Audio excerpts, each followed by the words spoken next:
भी चढ़ाया था। तो अब ये 14x ना वापस करने वाले डायरेक्टली रख के, किसी ने कमेंट किया था कि हमने नीचे रखा था कुछ वगैरह, इसके लिए आप देख सकते हैं गाइस ये परफेक्ट चल रहा है ओरिजिनल। अब डायरेक्टली रखने वाले डिस्प्ले के।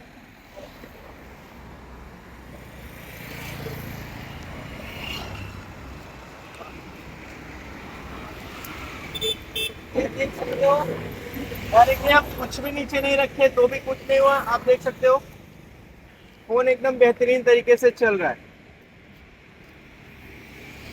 ये देखिए कुछ भी नहीं हुआ। तो कैसा लगा Realme